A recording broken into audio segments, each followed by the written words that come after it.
Bismillahirrahmanirrahim. Assalamualaikum warahmatullahi wabarakatuh.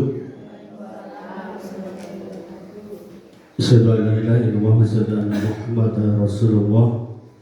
Bapak Ibu yang saya hormati, alhamdulillahirabbil alamin, pada siang hari kita bisa undangan dari Pak Cuk Kristanto SPD, yaitu dalam rangka diseminasi aksi nyata modul 1.4, yang mana alhamdulillah Pak Cuk merupakan salah satu guru penggerak di SD Negeri Kedungdowo.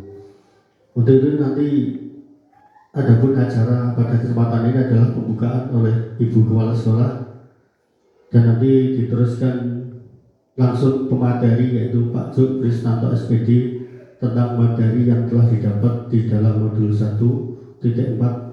Untuk itu marilah kita, sebelum acara ini kita mulai, kita berdoa dulu, memohon kepada Allah Subhanahu wa Ta'ala semoga acara ini bisa membawa keberkahan untuk kita semua, dan yang paling penting acara ini semoga bisa bermanfaat dan membawa keberkahan untuk anak didik kita, khususnya SD Negeri Kedungdowo.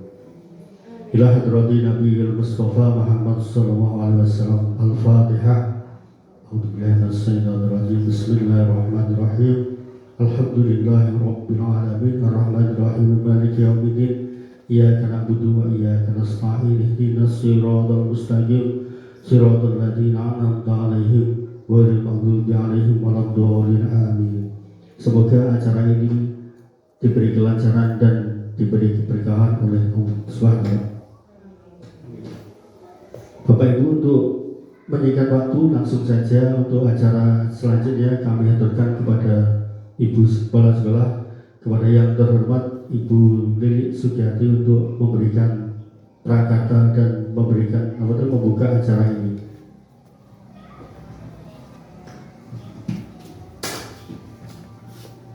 Assalamualaikum warahmatullahi wabarakatuh. Yang saya hormati Bapak Ibu Guru SD Kedungdowo, di siang hari ini teman kita yaitu Bapak Cuk Kristanto akan melakukan diseminasi aksi nyata modul 1.4 tentang budaya positif. Untuk itulah nanti setelah dibuka, mohon nanti Pak Cuk untuk memberikan aksi nyata ini, memberikan pengalamannya kepada teman-teman. Semoga nanti panjenengan juga segera untuk menyusul menjadi calon guru penggerak, karena prospeknya sangat bagus Bapak Ibu.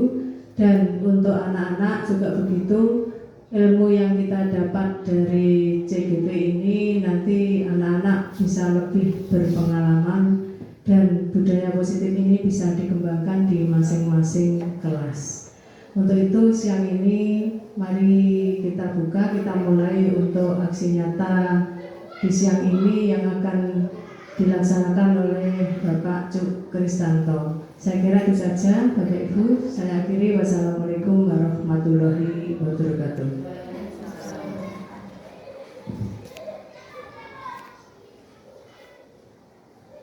Cik disampaikan kepada sekolah yang telah memberikan sambutannya dan membuka acara ini. Untuk selanjutnya yaitu saya serahkan kepada Pak Cuk Kristanto untuk memberikan materi atau memberikan semacam diseminasi kepada beliau. Kami persilakan untuk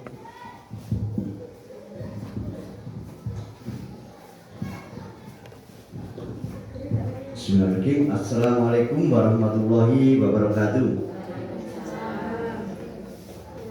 Selamat siang Bapak Ibu semua. Mohon izin saya menyampaikan diseminasi dari program guru penggerak, yaitu tugas dari modul 4, menyebarkan pemahaman dan pengalaman budaya positif di sekolah masing-masing. Sebelumnya Bapak Ibu, budaya positif itu sebenarnya sudah ada sejak lama. Ini budaya positif itu macam-macam variasinya, banyak sekali. Kita setiap hari bertemu dengan Bapak Ibu guru, bertemu dengan anak-anak itu sudah memamerkan budaya-budaya positif, yaitu saling tegur sapa, saling dan sebagainya adalah budaya positif. Di sini Bapak Ibu, tujuannya dari diseminasi ini adalah untuk meningkatkan pengetahuan dan pemahaman budaya positif, yaitu di sekolah ataupun dengan Bapak Ibu semua, dan terbentuknya motivasi intrinsik dalam diri sendiri dan ekstrinsik dari luar pada murid dengan membuatan keyakinan kelas atau sekolah, gitu Bapak Ibu ya. Jadi konsep inti dari budaya positif itu terdiri dari beberapa Bapak Ibu. Yang pertama, perubahan paradigma belajar, kemudian disiplin positif, kebutuhan dasar manusia, nilai-nilai kebajikan, posisi kontrol guru, motivasi perilaku manusia, keyakinan kelas, dan segitiga restitusi. Di sini pembelajaran dengan paradigma baru itu adalah pembelajaran dengan paradigma baru itu merupakan pembelajaran yang dirancang dengan pembelajaran berdiferensiasi sesuai dengan kebutuhan untuk mewujudkan profil pelajar Pancasila. Apa saja Bapak Ibu profil pelajar Pancasila? Biasanya anak-anak ini sudah bisa. Ini saya contohkan saja ya Bapak Ibu. Kalau untuk menghafal mungkin sulit, tapi kalau menyanyi mungkin lebih gampang. Pelajar Pancasila beriman dan bertakwa pada Tuhan yang Esa dan berakhlak mulia, berkebinekaan global, gotong royong mandiri, kreatif dan benar kritis. Hebat sekali Bapak Ibu, luar biasa. Kalau disuruh silakan apa 5 apa namanya profil pelajar Pancasila itu kalau tidak nyanyi itu beriman dan bertakwa apa lagi Pak? Ya itu kalau nyanyi gampang, gitu Bapak Ibu. Ternyata itu belajar sambil bernyanyi mungkin lebih mengena kalau untuk anak-anak. Kalau untuk orang dewasa walaupun nyanyi ngapalnya ya tetap liwat ya, karena saya itu sudah diberitahu nanti lupa gitu. Itu kalau saya ya. Baik itu Bapak Ibu.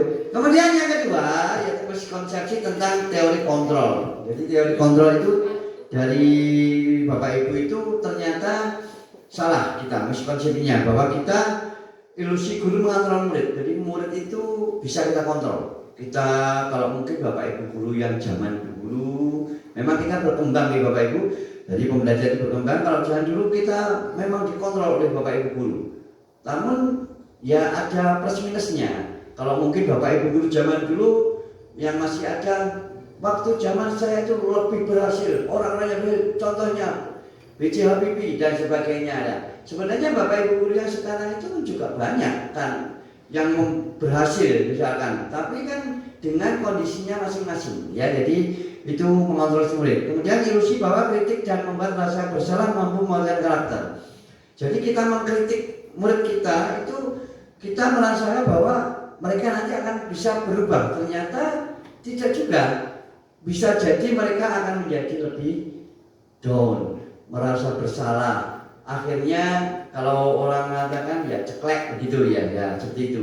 Kemudian ilusi bahwa semua penguatan bermanfaat, bahwa semua tidak seperti itu ya Bapak Ibu.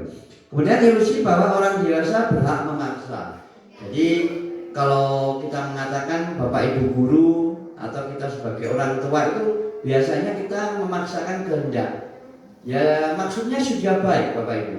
Kamu nanti setelah SD-nya di SD ini, di SMP-nya SMP ini, SMA-nya SMA ini, kemudian kuliah nanti ambil jurusan ini. Nanti kamu bekerja pada sektor ini ya. Itulah yang orang biasanya berhak memaksa kehendaknya siswa. Kemudian siswa, kamu harus belajar ini. Nanti setelah ini kamu mengerjakan ini. Setelah itu kamu mengerjakan ini biar nanti kamu pandai, kamu nanti pinter. Kalau itu jadi dokter apa nanti dokter anak apa ya seperti itu. Jadi padahal mereka ternyata tidak sama. Jadi mereka itu ada yang pengen jadi pemain sepak bola, ada yang sukanya itu menyanyi dan sebagainya. Jadi itulah yang membuat miskonsepsi seperti itu. Kemudian Kemudian mengubah paradigma stimulus respon ke pendekatan teori kontrol. Paradigma stimulus respon itu adalah ada stimulus kemudian ada respon, ya. Jadi membacanya nanti jangan stimulus tapi stimulus, gitu Bapak Ibu ya. Jadi jangan penggal. Kalau nanti paradigma stimulus itu akan menjadi berbahaya, gitu ya. Stimulus, gitu ya, respon. Yang penting stimulus respon adalah realitas kebutuhan kita sama. Ternyata kebutuhan kita itu berbeda. Kita menyatakan itu paradigmanya bahwa kita itu sama. Kita itu butuhnya ternyata beda-beda. Terus kemudian semua orang melihat hal yang sama, bahwa setiap orang memiliki gambaran yang berbeda. Kemudian kita mencoba mengubah orang agar berpandangan sama dengan kita. Kita berusaha memahami pandangan orang itu tentang dunia itu berbeda-beda. Jangan kita memandang sama, harus sama dengan pandangan saya, itu tidak seperti itu, ya. Kemudian berperilaku buruk dilihat sebagai suatu kesalahan. Kalau kita dulu, kalau ada orang yang berbuat salah itu salah, wah, penjudgment itu orang yang bersalah. Namun semua perilaku pasti ada tujuannya ternyata. Mungkin ada orang melakukan sesuatu itu ada tujuan-tujuan tertentu yang mungkin saja mereka melakukan karena situasi yang sudah tidak bisa dihindari seperti itu. Kemudian orang lain bisa mengontrol saya. Ternyata tidak, orang lain yang mengontrol diri sendiri adalah kita sendiri, orangnya sendiri. Jadi orang-orang itu sendiri yang bisa mengontrol semua yang bisa mengontrol adalah dirinya sendiri, ya. Kemudian saya bisa mengontrol orang lain. Jadi orang lain tidak bisa mengontrol diri kita, ya. Kita hanya bisa dikontrol oleh diri kita sendiri. Kemudian pemaksaan ada pada tujuan itu namanya gagal, tapi kolaborasi, konsesiasi, sebenarnya pilihan-pilihan itu baru, ya. Kemudian model berpikir menang dan kalah. Kalau dulu ada berpikir kamu menang dan kalah, sekarang kita adalah bagaimana kita itu berpikir bahwa kita menang, mereka juga menang. Jadi solusi win-win, ya, 50-50. Jadi bagaimana kita membuat kita semua menang, begitu, ya Bapak Ibu.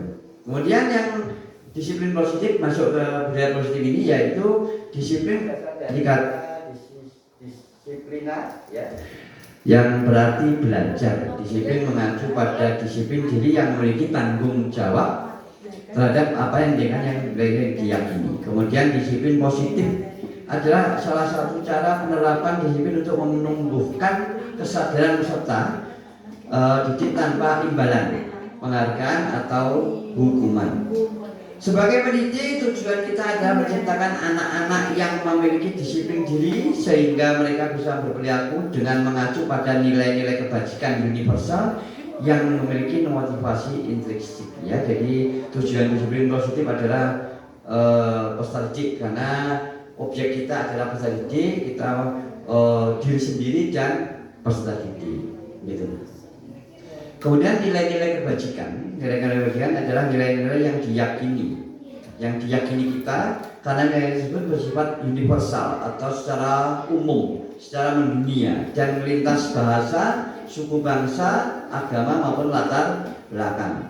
Contoh nilai dari kebajikan dari institusi yaitu yang ada di profil pelajar Pancasila yang ada di kurikulum Merdeka, yaitu beriman bertakwa kepada Tuhan Yang Maha Esa dan berakhlak mulia. Kemudian mandiri, bernalar kritis, berkebinekaan global, bergotong royong, dan kreatif, ya Bapak Ibu. Jadi itu adalah nilai-nilai kebajikan yang dituangkan dalam dimensi pelajar Pancasila. Kemudian kita beralih ke kebutuhan dasar manusia. Ternyata kita memiliki kebutuhan dasar, ya. Kita memiliki kebutuhan dasar manusia. Apa kebutuhan dasar itu? Adalah sesuatu yang kita inginkan dengan melakukan tindakan. Jadi tindakan kita memiliki tujuan tertentu. Setiap tindakan manusia, tindakan kita itu ternyata ada tujuannya. Kita tidak mungkin memiliki bertindak sesuatu tanpa ada tujuan. Jadi walaupun tujuannya itu tidak terlalu mungkin pasti, tapi itu pasti ada. Pasti ada, semua tindakan itu pasti ada tujuannya, yaitu. Jadi tujuan itu yang semua orang usaha terbaik yang kita lakukan adalah dalam rangka supaya kebutuhan dasar kita terpenuhi. Jadi tujuan-tujuan itu dalam rangka untuk memenuhi kebutuhan dasar kita. Kemudian dalam kebutuhan dasar manusia itu ternyata ada 5 kebutuhan pokok, Bapak Ibu ya. Yang pertama, bertahan hidup. Yang kedua, kasih sayang dan rasa diterima. Yang ketiga, penguasaan. Yang keempat, kebebasan. Dan yang kelima adalah kesenangan. Jadi Bapak Ibu, bertahan hidup itu kebutuhan dasar manusia itu adalah yang pokok sekali. Kebutuhan dasar hidup yaitu makan, pakaian, tempat tinggal, keamanan dan kesehatan. Itu adalah kebutuhan dasar pada manusia secara umum dan sangat pokok sekali.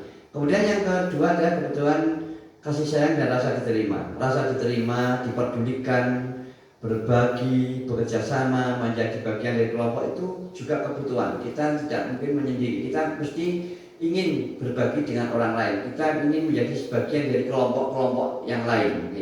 Kita ingin bisa diterima di masyarakat, bisa diterima di sekolah, bisa diterima di lingkungan.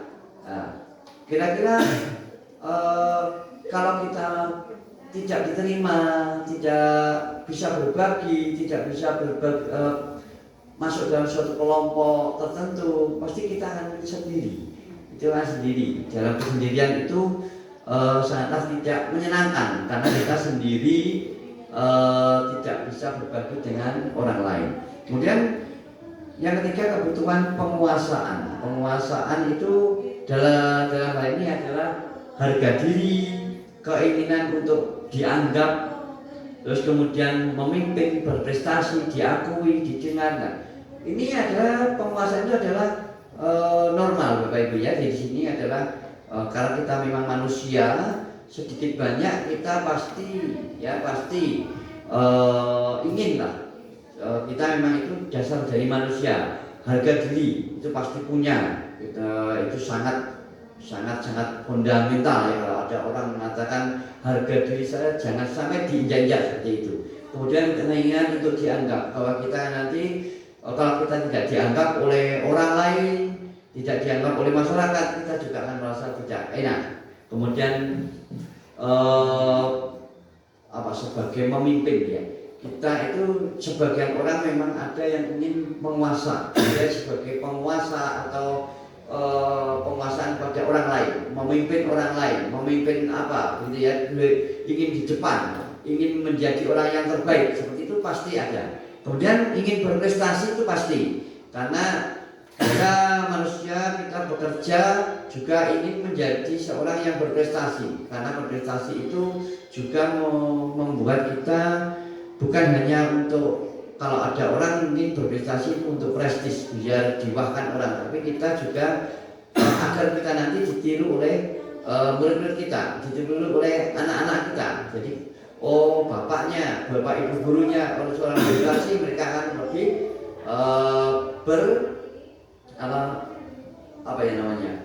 inginlah menyontoh orang tua kita atau guru-guru kita. Kemudian merasa diakui. Itu mesti ya, kita diakui bahwa saya ini itu seperti itu kodrat manusia seperti itu. Dan penguasaan itu didengar. Jadi kita ingin keluh kesah kita, ide kita itu didengarkan. Kemudian kebebasan. Kebutuhan dasar kebebasan yaitu mandiri, tidak disetir oleh orang lain, tidak diatur oleh orang lain. Kita ingin mandiri, memimpin diri sendiri, kemudian memiliki pilihan, kemudian mencoba hal-hal yang baru. Itu termasuk kebebasan. Saya ingin mencoba hal yang baru, pengen ke sana, pengen belajar ini, seperti itu. Kemudian mampu mengendalikan arah dirinya. Saya ingin ke sana, saya ingin menjadi seorang apa. Itu tanpa ada yang menghambat, tanpa ada yang menyuruh. Jadi kebebasan saya sendiri untuk berekspresi seperti itu ya. Kemudian yang terakhir, kebutuhan dasar yang terakhir adalah kebutuhan kesenangan, yaitu ingin bermain, merasa humor, antusiasme, tertawa. Jadi kesenangan itu pasti kebutuhan dasar manusia. Karena untuk memenuhi kebutuhan dasar manusia itu kita perlu kesenangan, kebahagiaan dan sebagainya ya. Kemudian motivasi tadi, tujuan motivasi perilaku manusia itu dibedakan menjadi dari ekstrinsik yang dari luar dan intrinsik dari dalam diri kita.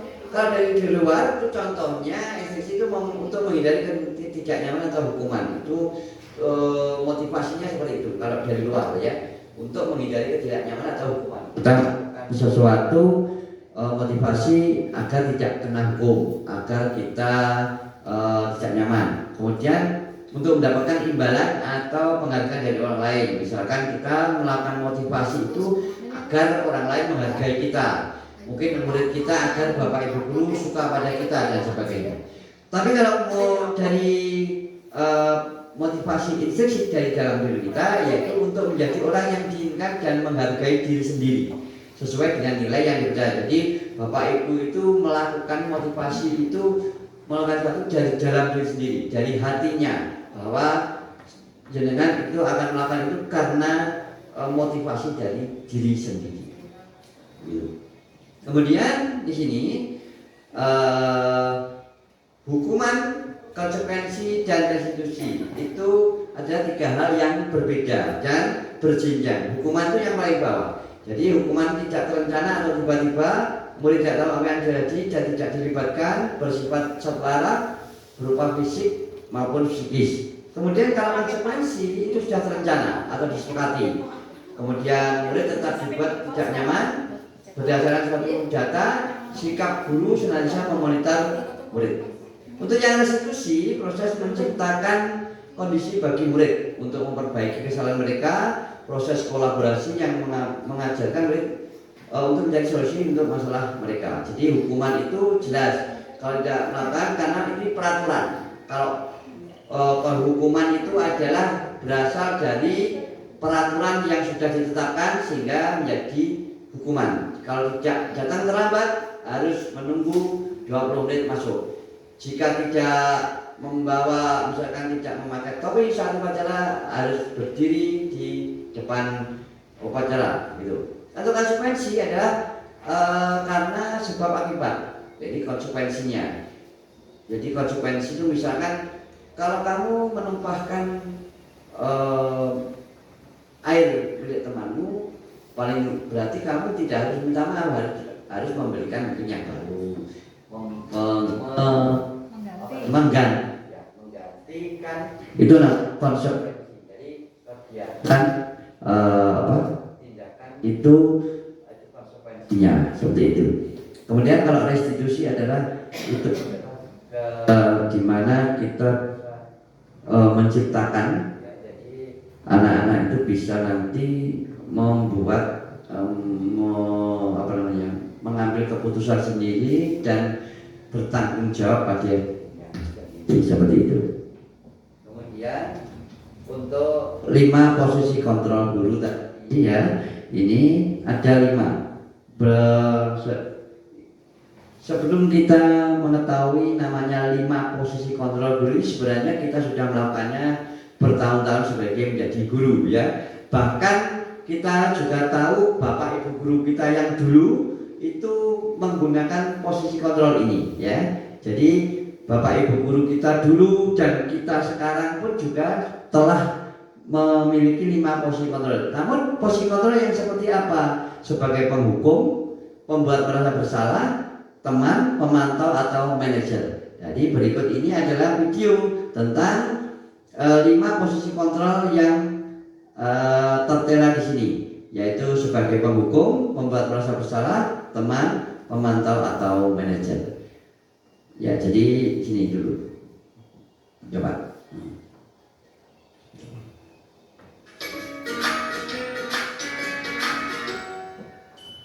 Salam bahagia Ibu dan Bapak guru hebat. Dalam penerapan disiplin positif restitusi, salah satu program yang dikembangkan adalah 5 posisi kontrol. 5 posisi kontrol dalam restitusi adalah proses perjalanan seorang pendidik agar dapat mengenali dirinya. Pada video kali ini, kita akan membahas tentang 5 posisi kontrol yang dikembangkan oleh Diane Gossen dan contoh penerapannya.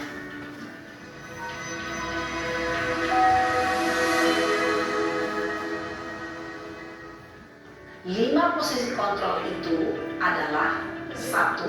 Posisi penghukum. 2. Posisi pembuat merasa bersalah. 3. Posisi teman. 4. Posisi pemantau atau monitor.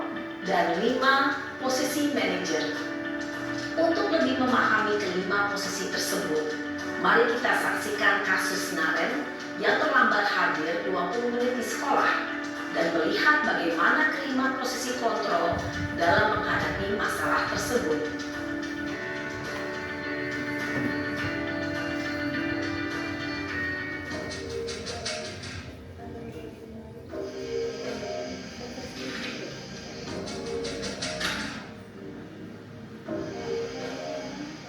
Naren! Sini kamu! Selamat pagi, Bu. Selalu terlambat. Kamu deh, pasti terlambat. Maaf, Bu. Saya Apa? Apa coba? Alasan kamu apa lagi? Kapan sih kamu tidak terlambat? Malas sekali ya kamu jadi anak. saya Dasar pemalas. Gak kapok-kapok sih kamu. Sudah berapa kali terlambat? Sana, kamu keliling lapangan basket 2 kali. kenapa saya harus keliling lapangan basket, Bu? Kenapa? Kamu melawan ibu? Berani-beraninya jawab. Sudah terlambat, masih berani jawab pula. Sekarang, keliling lapangan basket 5 kali sekalian. Biar kapok. Cepat. Pergi sana ke lapangan basket. Posisi penghukum biasanya berbicara dengan nada tinggi, menghardik, menunjuk-nunjuk, menyakiti, dan menyindir. Hukuman bisa berupa fisik maupun psikis. Ibu dan bapak guru hebat. Dampak yang terjadi pada murid ketika guru berada pada posisi penghukum adalah murid cenderung akan memberontak, bahkan menyimpan dendam. Jadi posisi kontrol sebagai penghukum jelas Bapak Ibu ya, kita sudah juga pernah mengalami, mungkin juga kita sudah pernah melakukan ya. Jadi posisi penghukum itu adalah membuat mereka itu dengan nada keras ya, kita membentak, terus kemudian menghukum. Jadi entah itu lari, menulis dengan satu penuh dengan buku dan sebagainya, itu namanya penghukum. Namun ternyata di sisi dampak posisi negatifnya adalah anak itu akan melakukan pendendam. Mereka akan merekam bahwa ternyata kita itu tetap dalam memorinya mereka. Saya dulu pernah dihukum oleh Bapak A. Saya dulu pernah dihukum oleh B. Seperti itu. Ya. Sekarang kita lanjutkan dulu.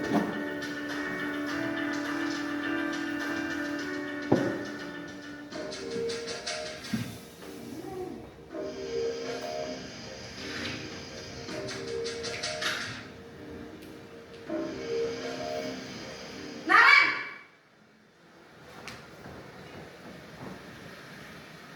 Selamat pagi, Bu. Naren. Kamu kenapa terlambat lagi, nak? Ya Tuhan, Naren.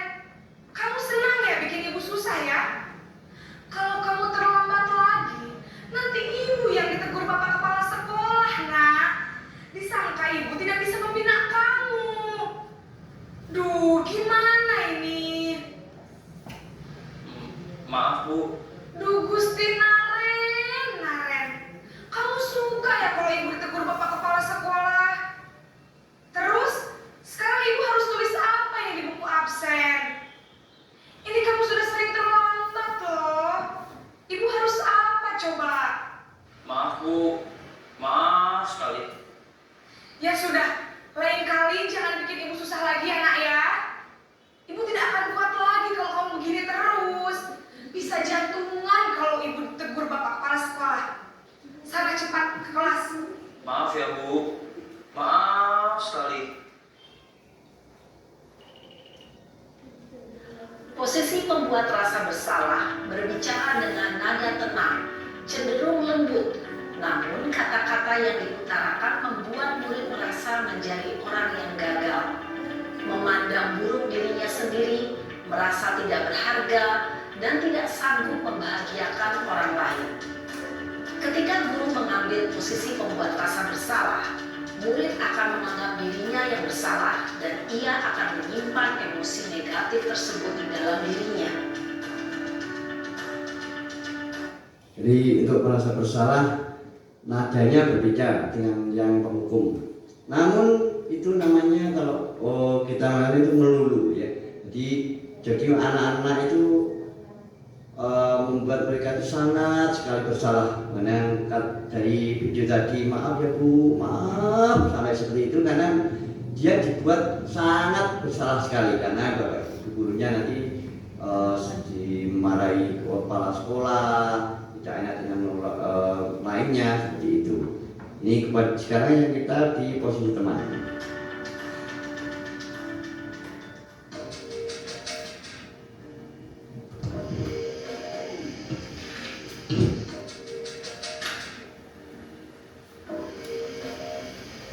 Naren!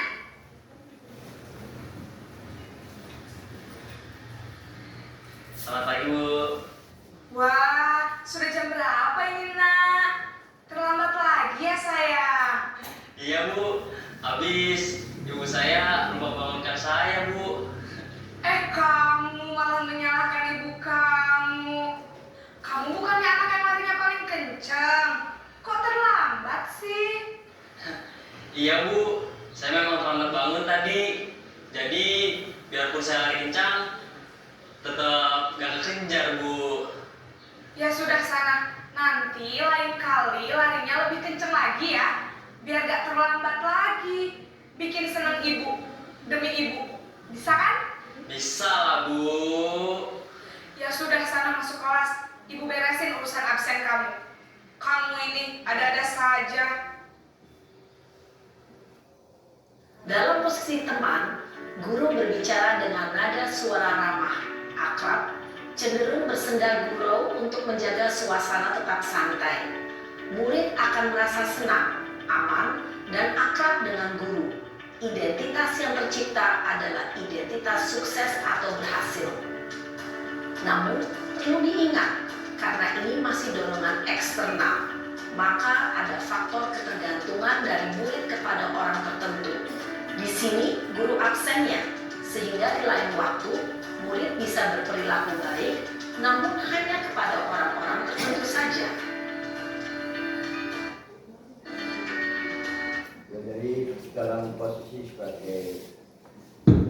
sebagai teman itu lebih cenderung santai, ya.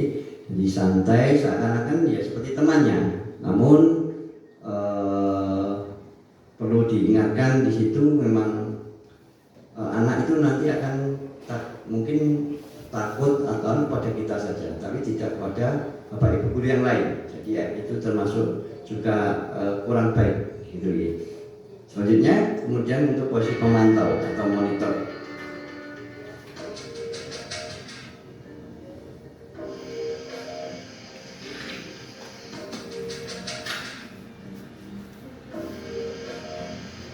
Naren!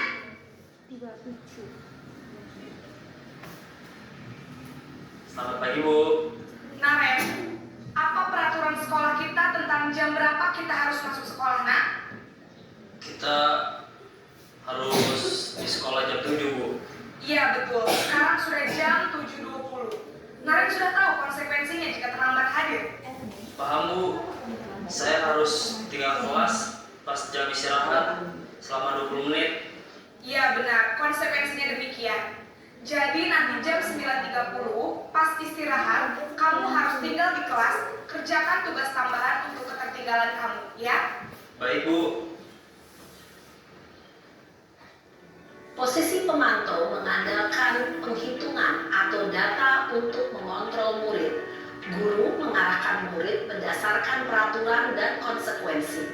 Seorang pemantau menunjukkan bahasa tubuh dan ekspresi wajah yang datar dan cenderung formal.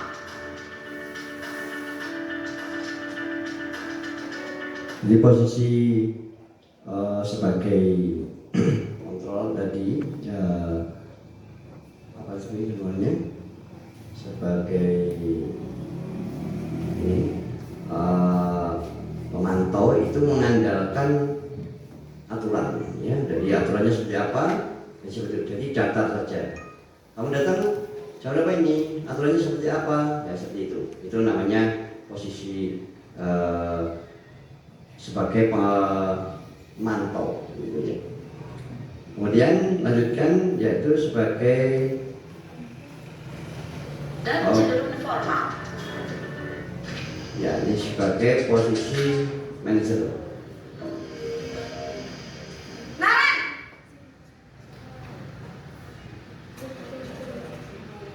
Selamat pagi Bu. selamat pagi Naren. Maaf Bu, saya terlambat. Iya, sekolah masuknya jam 7, sekarang sudah jam 7.20. Jadi sekarang bagaimana ini Naren? Maaf Bu, saya lupa setel alarm saya semalam. Baiklah, menurut kamu, keyakinan sekolah yang mana yang perlu kamu tingkatkan?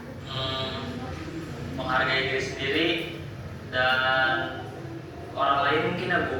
Setuju. Jadi, apakah Naren meyakini prinsip saling menghormati tersebut? Iya Bu, saya meyakininya. Apakah Naren bersedia memperbaiki masalah keterlambatan ini? Bersedia Bu. Bagaimana kamu akan perbaiki masalah keterlambatan ini? Saya akan coba untuk tidak lupa menyetel alarm saya Bu. Baik, kalau Naren lupa menyetel alarm di rumah, ada orang yang kira-kira bisa bantu mengingatkan tidak? Ada Bu, kakak saya, Kak Emma. Ada lagi selain Kak Emma? Selain Kak Emma, ada ibu saya. Baik, jadi yang mengingatkan Naren adalah Kak Emma dan ibu kamu ya? Kira-kira akan mulai start alarm kapan nih Naren? Setelah pulang sekolah, akan segera saya lakukan. Baik, jadi Naren akan setel alarm untuk bangun besok pagi dan akan diingatkan oleh kakak dan ibunda Naren ya. Ada lagi yang mungkin perlu dilakukan Naren agar tidak terlambat bangun lagi? Tidak ada Bu. Baik Naren, terima kasih untuk kerjasama kamu. Sekarang kamu perlu kembali ke kelas untuk belajar. Baik Bu, terima kasih.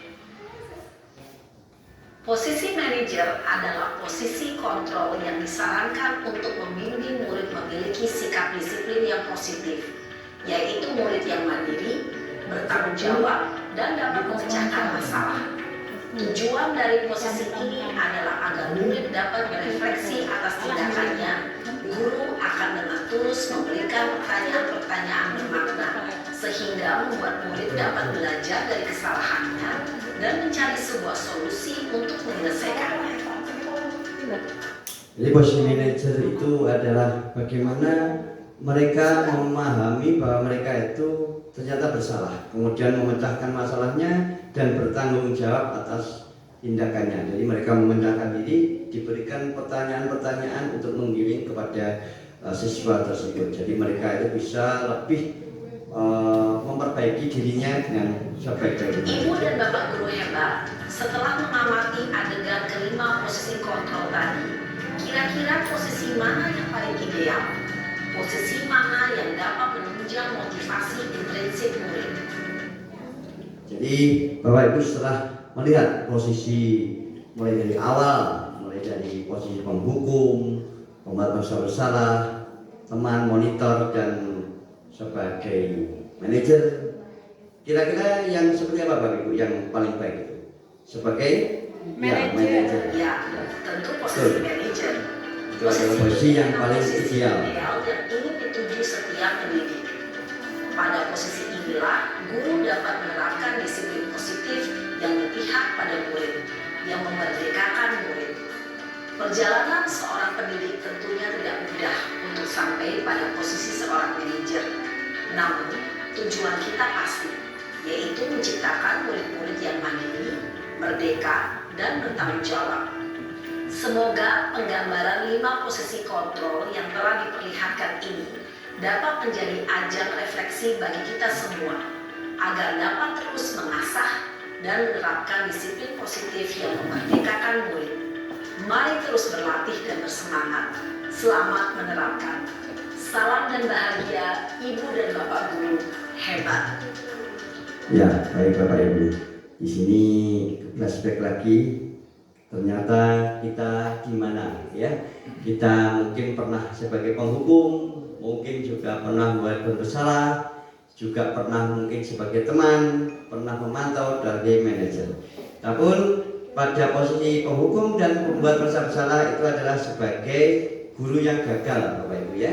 Itu adalah negatif semua. Sebagai teman itu teman pemantau manajer itu sudah baik, tapi untuk teman itu diusahakan jangan terlalu lama, karena kalau kita membuat anak-anak itu seperti teman itu nanti mereka akan tidak bisa jadi tidak menghormati, tidak ya seperti teman lah, seperti itu. Jadi kita tidak dihargai bahwa itu kita adalah sebagai Bapak Ibu guru. Yang minimal adalah pemantau. Kita memberikan aturan-aturan yang berlaku kepada mereka agar mereka disiplin. Dan lebih baik lagi adalah manajer, di mana mereka bisa membuat tanggung jawab sendiri, membuat solusi sendiri bagaimana dia akan menjadi lebih baik lagi. Baik, terima kasih Bapak Ibu. Kemudian yang selanjutnya yaitu contoh-contoh penerapan 5 posisi kontrol dari guru. Misalkan ini kasusnya sama,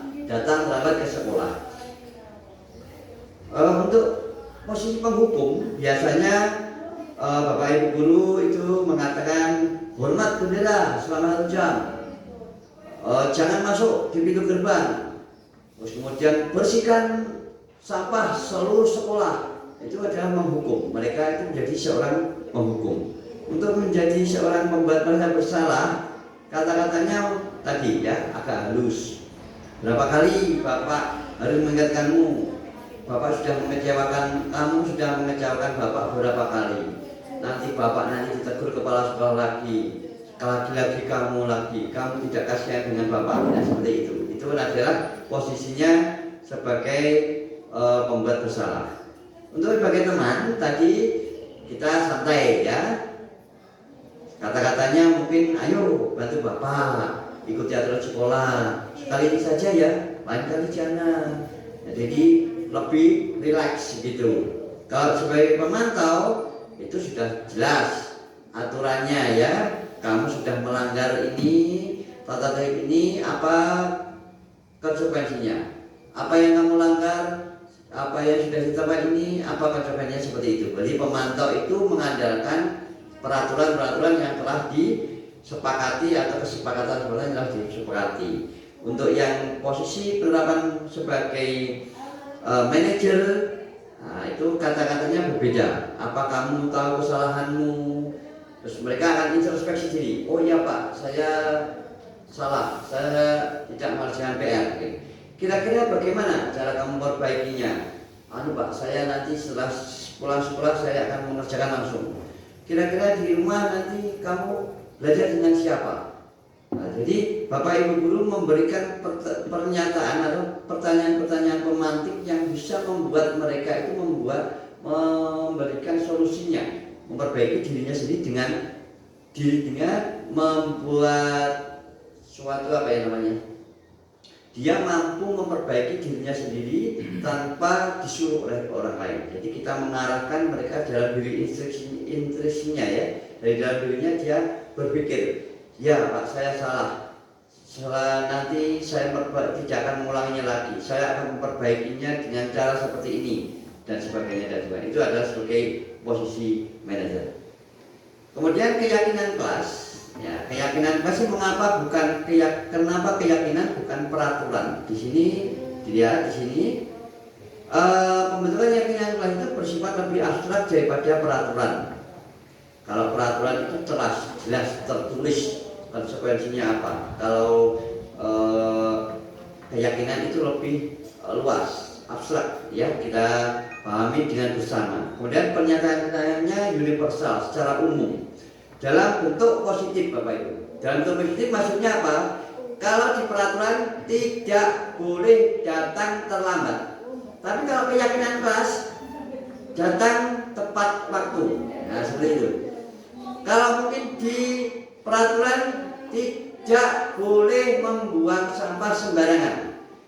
Mungkin di keyakinan kelasnya menjaga kebersihan kelas, seperti itu. Jadi kata-kata negatif itu dihilangi, Bapak Ibu ya. Kata-kata dihilangi yaitu tidak boleh, dilarang, ya seperti itu. Dilarang, seperti itu dihilangi, baik ya? Dilarang, dilarang apa ya? Seperti itu. Dilarang gaduh di dalam kelas. Baik.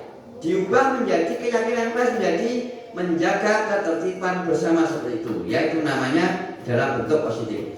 Kemudian tidak terlalu banyak, yaitu poin-poinnya saja dan tidak bertele-tele. Kemudian dapat diterapkan, ya Bapak Ibu, yaitu keyakinan kelas itu yang bisa diterapkan saja di kelas, ya. Jadi jangan tidak bisa diterapkan kelas, tapi diyakini. Kita harus meyakini apa yang bisa kita lakukan. Kemudian warga kelas hendaknya ikut berkontribusi, semua itu meyakini. Jadi kita bersama-sama, Bapak Ibu guru dan anak, membuat keyakinan kelas bersama-sama. Jadi bersama-sama membuat keyakinan kelas seperti apa? Kita buat bersama-sama. Kemudian bersedia meninjau kembali. Jadi nanti keyakinan kelas itu tidak harus paten. Sejak seperti peraturan itu sudah ditempel, ya seperti itu. Tapi keyakinan kelas itu kita akan dievaluasi. Oh, ternyata ini butuh perbaikan. Mungkin ini kurang cocok, seperti itu. Karena dalam perjalanan nanti mungkin ternyata ada hal-hal yang menjadi keyakinan itu tidak bisa dijalankan, begitu ya. Jadi bisa dievaluasi kembali. Kemudian di sini ada segitiga restitusi. Segitiga restitusi yaitu suatu proses dialog yang dilakukan guru agar memastikan murid yang mandiri dan bertanggung jawab. Jadi di sini ada segitiga restitusi. Yang pertama, tahap pertama menstabilkan identitas. Yang kedua, validasi tindakan yang salah. Yang ketiga, menanyakan keyakinan. Di sini ada contohnya di sini ya. Menstabilkan identitas yaitu berdasarkan prinsip setiap orang pasti berbuat kesalahan dan bagian dari proses pembelajaran, bahwa dalam menstabilkan identitas itu berpendapat bahwa kita itu semua itu pernah melakukan kesalahan. Kita melakukan sesuatu pasti ada tujuannya. Ya. Biasanya kata-katanya seperti itu, berbuat salah itu tidak apa-apa, tidak ada manusia yang sempurna. Saya juga pernah melakukan kesalahan seperti itu. Kita bisa menyelesaikannya. Kamu berhak merasa seperti itu. Jadi menstabilkan identitas itu adalah bukan suatu kesalahan. Jadi itu adalah proses, awal proses. Jadi bukan suatu kita menjudgment atau membuat bahwa itu menunjuk bahwa itu adalah salah, bukan. Jadi itu adalah suatu kesalahan, itu awal dari suatu pembelajaran, proses dari pembelajaran. Kemudian validasi tindakan yang salah itu yang kedua. Berdasarkan prinsip suatu tindakan itu berupaya untuk memenuhi kebutuhan tertentu. Jadi setiap tindakan kita, walaupun salah benar itu pasti ada tindakannya, pasti ada tujuannya, Bapak Ibu ya. Jadi tujuannya seperti apa? Pasti ada. Walaupun itu tindakan yang salah pun pasti ada tujuannya. Kata-kata yang bisa dikatakan adalah padahal kamu bisa melakukan hal yang lebih dari ini. Kamu pasti punya alasan mengapa melakukan hal itu. Atau mungkin kamu patut bangga pada dirimu sendiri karena kamu telah melindungi sesuatu yang penting pada buatmu. Atau kamu boleh mempertahankan sikap itu, tapi kamu harus menanamkan sikap yang baru, seperti itu ya. Kemudian menanyakan keyakinan kelas, keyakinannya, ya keyakinan berdasarkan prinsip teori kontrol, menyatakan bahwa pada dasarnya termotivasi secara internal. Apa yang dipercaya sebagai kelas atau keluarga, apa nilai-nilai umum yang kita telah sepakati, apa bayangan kita tentang kelas yang ideal, kamu mau orang yang seperti apa, itu adalah kata-kata di mana kita menanyakan keyakinan kelas. Ya, di sini contoh penerapan segitiga restitusi ini ya. Ini ada video seperti ini penerapan dari segitiga restitusi.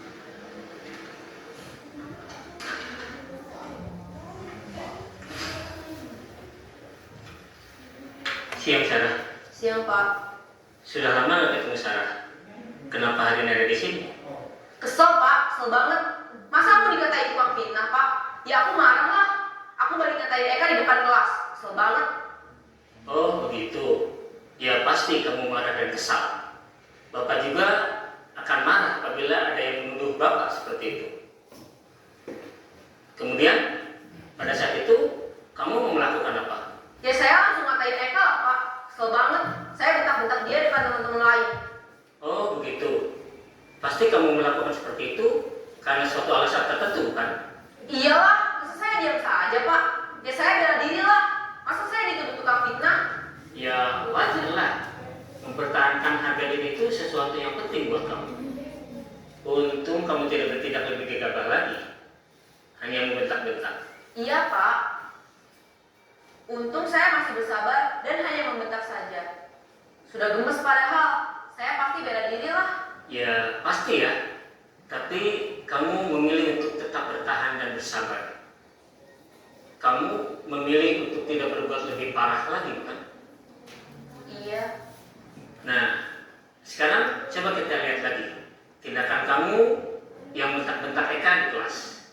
Tindakan kamu itu kira-kira sesuai dengan keyakinan kelas atau prinsip kamu tidak? Enggak lah Pak. Capek Pak jadi pemarah. Jadi keyakinan atau prinsip mana yang kurang sesuai dengan keinginan kamu? Ya, saya sebenarnya sangat menghargai orang lain. Mungkin saat itu saya menjadi emosi, jadi tidak menunjukkan sikap itu. Kamu meyakini tidak? Menghargai orang lain itu penting buat kamu. Yakinlah Pak. Iya, setuju. Kita harus saling menghargai.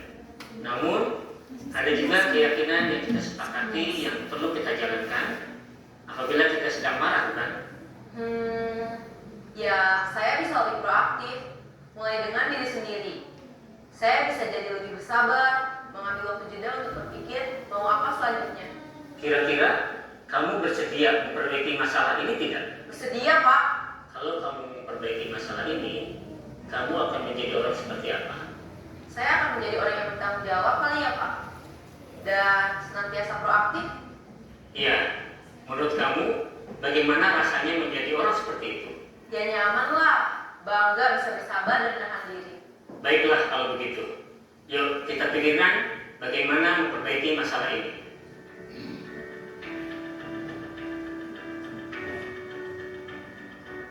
Ya, jadi Bapak Ibu, di situ adalah penerapan segitiga restitusi yang ada di sini.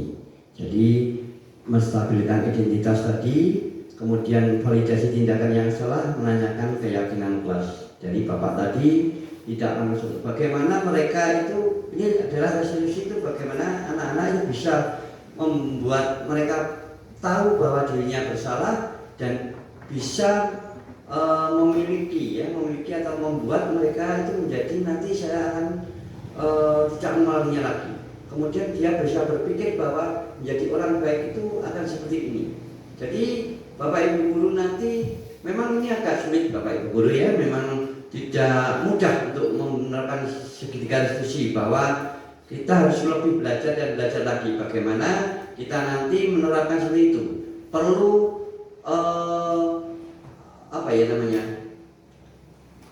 cara atau mungkin keahlian khusus untuk kita berbicara kepada mereka agar mereka itu bisa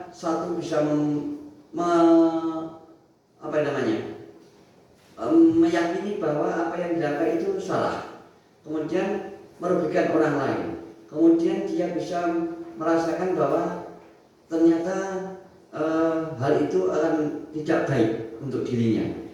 Terus kemudian dia bisa berpikir untuk menjadi yang lebih baik, kemudian nanti bisa mengubah untuk yang baik dan menjadikan dia menjadi yang lebih baik. Jadi segitiga restitusi itu adalah bagaimana caranya Bapak Ibu guru memecahkan masalah gitu ya, di sekolah dengan anak-anak, bagaimana anak-anak tidak mengulanginya lagi, karena ini adalah dari diri sendiri. Jadi menggali, membuat mereka lebih menjadi instinsif ya dari dirinya sendiri. Kita giring bagaimana mereka bisa meyakini bahwa yang dia lakukan kurang benar dan dia akan menjadi lebih baik lagi. Itu adalah segitiga restitusi tersebut.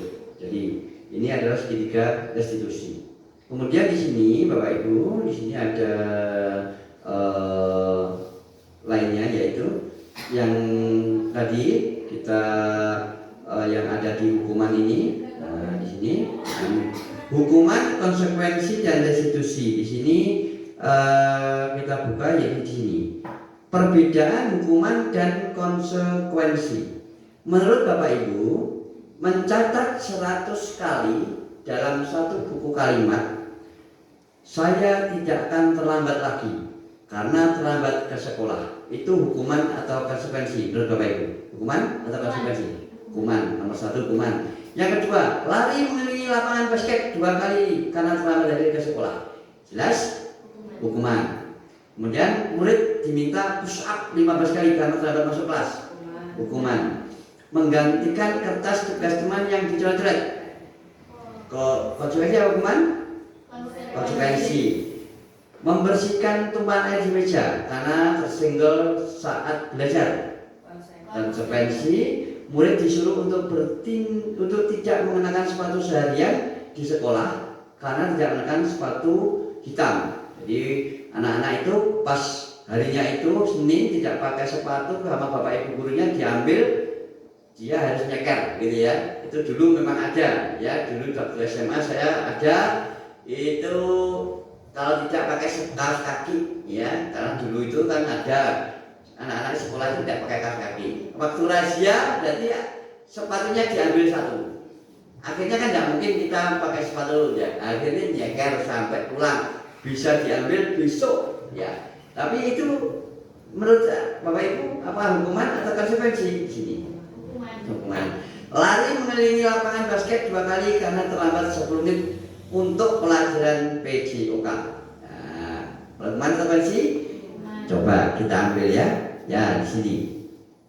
Nah, di sini. Nah, ya ini jawabannya ternyata. Kalau tadi yang mencatat 100 kali itu hukuman. Lari mengelilingi juga hukuman. Murid diminta push up, hukuman. Menggantikan kertas, betul konsekuensi. Membersihkan tumpahan, betul konsekuensi. Murid disuruh tidak menangkap, itu hukuman. Nah, untuk yang 7 ini ada yang mungkin, oh Pak itu hukuman Pak, hukuman. Tapi ini ternyata karena ini adalah lingkupnya memang waktu itu ada pas waktu PJOK, itu juga bukan suatu hukuman karena itu merupakan konsekuensi dari pelajaran itu. Jadi pelajaran cocok ini maksudnya begitu. Jadi ketika PJOK ternyata anaknya terlambat disuruh lari, itu juga bukan hukuman karena memang di dalam pembelajaran itu ada seperti itu ya Bapak Ibu ya. Jadi itu adalah pembelajaran. Sekalian ini ya. Jadi ini perbedaan hukuman dan konsekuensi. Kalau hukuman itu menyakitkan, kalau konsekuensi sesuatu harus terjadi. Jadi konsekuensi itu kalau kamu melakukan ini, jadinya ya harus seperti ini, ya itu. Yang hukuman itu membuat anak sakit, ya fisik maupun hati, jangka waktu lama. Tapi kalau untuk konsekuensi membuat anak merasa tidak nyaman dalam jangka waktu pendek. Jadi hanya, seperti itu. Itu seperti itu. Kalau anak membenci kedisiplinan, anak menghargai disiplin. Kalau konsekuensi itu. Jadi ketika anak itu diberi hukuman, kamu jadi harus ini, disiplin, itu dia akan benci. Tapi kalau untuk konsekuensi dia akan merasa menghargai. Ketika menumpahkan temannya, milik temannya dia harus mengganti, mungkin harus membersihkan. Itu kan mereka akan sadar berdisiplin diri. Jadi seperti itu. Kemudian kalau hukuman itu paksaan, kalau konsekuensi adalah stimulus tanggapan. Jadi ada sesuatu, dia harus melakukan sesuatu. Kemudian mendorong anak yang menyakiti diri sendiri menjadi mendorong agar mudah menyesuaikan diri. Kemudian konsep diri yang buruk menjadi konsep diri yang baik kalau untuk konsekuensi. Anak belajar untuk menyembunyikan kesalahan, anak belajar untuk mematuhi peraturan. Karena menyembunyikan kesalahan itu kan hukuman. Hukuman itu kan seperti itu. Kemudian untuk yang terakhir, hukuman itu marah, merasa bersalah, dipermalukan, merasa tidak dihargai. Namun kalau konsekuensi itu kehilangan hak, dibuat tidak nyaman, diasingkan untuk sementara karena memang saat itu juga mungkin diolok temannya, setelah bisa sudah tidak ada. Tapi kalau untuk hukuman dia sudah dijudge bahwa kemarin kamu melakukan tindakan yang untuk menyakiti, seperti itu. Jadi ini yang terakhir bahwa itu perbedaan hukuman dan konsekuensi dan restitusi. Jadi hukuman itu yang paling gagal sendiri kalau menurut kalau di sekolah ya. Ini bukan masalah tentang yang ada dihukum di masyarakat, tapi di sekolah tentu konsekuensi itu di tengah dan restitusi yang di belakang, yaitu bagaimana kita melakukannya. Jadi seperti itu. Jadi Bapak Ibu, sampai di sini dulu. Ini adalah diseminasi pada budaya positif saya di program Guru Penggerak. Saya doakan Bapak Ibu nanti semua menjadi guru penggerak semua. Amin ya rabbal alamin. Terima kasih atas waktunya. Wassalamualaikum warahmatullahi wabarakatuh.